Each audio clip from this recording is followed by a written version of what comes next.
सबसे पहले कोरोना नमस्ते। अगर कोरोना नमस्ते करोगे तो वायरस आपके पास आएगा ही नहीं। जहाँ तक नंबर्स का सवाल है, अभी भी इंडिया में 0.1 पर मिलियन पॉपुलेशन को इन्फेक्शन हो रहा है। अमेरिका में 5 पर मिलियन को है, चाइना में 50 पर मिलियन को था, इटली को 250 पर मिलियन के अंदर में था।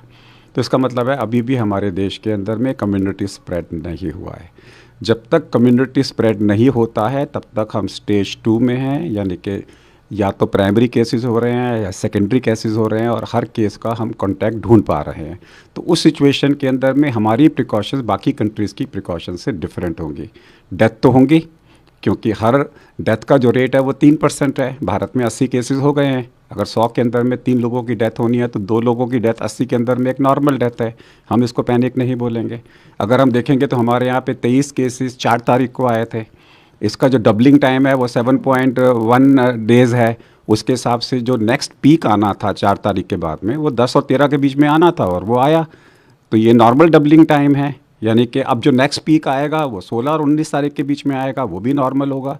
लेकिन अगर डबलिंग टाइम एक दिन का हो जाए, यानी कि आज 30 हैं कल 60 हो जाएं, एक ही दिन में 30 केसेस नए आ जाएं, तब हमें लगता है कि कम्युनिटी स्प्रेड तो नहीं हो रहा। उस सिचुएशन में हमारी सारी स्ट्रैटेजी, हमारा जो रिस्क असेसमेंट है वो सरकार की तरफ से फिर चेंज हो जाता है। डरना अच्छी बात है, पैनिक नहीं। एक सिंपल लाइन का मैसेज है कि अगर आपको बुखार और खांसी है, अपने डॉक्टर से बात कर लें।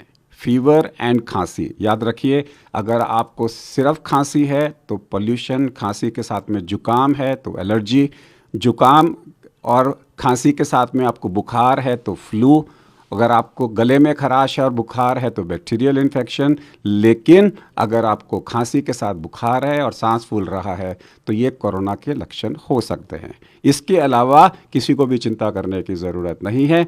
जिनको खांसी और बुखार है अपने डॉक्टर से बात करें और सर्जिकल मास्क को पहन लें, ताकि उससे किसी दूसरे को खतरा ना हो। आपका डॉक्टर डिसाइड करेगा कि ऐसा तो नहीं है कि ये फ्लू के अर्ली लक्षण हो, कल तक आपको जुकाम चालू हो जाए।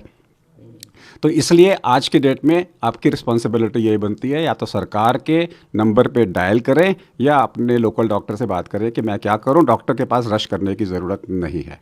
अभी कम्युनिटी स्प्रेड नहीं हुआ है तो अभी हम मिटिगेशन एक्सरसाइजेस पे नहीं है। अभी हम रिकमेंड नहीं करेंगे कि नॉन एसेंशियल सर्जरीज़ को बंद कर दो, नॉन डॉक्टरों के पास मत जाओ एसेंशियल नहीं है तो, मार्केट में मत जाओ एसेंशियल नहीं है तो।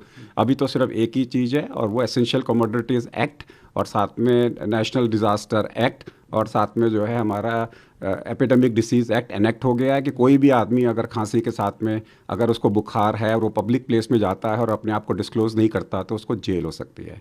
तो आज की डेट में तो पब्लिक प्लेसेस में आप जाके सवाल पूछिए भाई, किसी को भी खांसी के साथ बुखार है तो हाथ खड़ा करें, उसको आप वो मास्क पहने, नहीं तो वो वहाँ से चला जाए। तो आम जनता के अंदर में अगर हम ये बोलें आज जो है बाहर निकलना बंद कर दो, घर में रह दो, अभी वो स्टेज नहीं आई है। वो स्टेज तब आएगी जब कम्युनिटी स्प्रेड हो जाएगा, जबकि सारी एक तरीके से कर्फ्यू हो जाता है। तो आज की डेट में कर्फ्यू वाली स्टेज नहीं है। हाँ, जिन लोगों की उम्र 50 साल से ज़्यादा है, जिनको डायबिटीज़ है, हार्ट के पेशेंट्स हैं, उन लोगों को डेफिनेटली ध्यान रखना है अपना कि वो पब्लिक के अंदर में ना जाएं, क्योंकि अगर कोई भी आदमी अगर उनको कोरोना हो जाए तो मोर्टेलिटी के चांसेस बढ़ जाते हैं। आज मुझे एक सर्जन का फ़ोन आया था कि 60 साल से ऊपर के लोगों की बाईपास सर्जरी जो एसेंशियल नहीं है, करूं कि नहीं करूं। उसके साथ में कारण ये है कि उन लोगों को अगर वो कोरोना लेके आ गए किसी कारणवश से, आज की डेट में एसिम्प्टोमेटिक हैं, तो सारे अस्पताल के अंदर में कर देंगे। यस, ऐसे लोगों को जो हाई रिस्क केसेस हैं और जिनकी सर्जरी पोस्टपोन करी जा सकती है, आप पोस्टपोन कर सकते हैं। इस वक्त में एक पैनिक रिएक्शन है। हर आदमी हर कुछ ट्राई करता है। कोई साधु के पास जाएगा, कोई संतों के पास जाएगा, कोई झाड़ू फूस करेगा, कोई यज्ञ करेगा। तो हर आदमी अपनी ओपिनियन लेकर आता है। ये सब लोगों को अपनी ओपिनियन करें, लेकिन अगर आप क्लेम करते हो कि इससे कोरोना ठीक हो जाएगा तो वो हमारे भारत के अंदर में क्राइम है। मैजिकल रेमेडीज़ एक्ट के अंदर में वो क्राइम हो जाता है।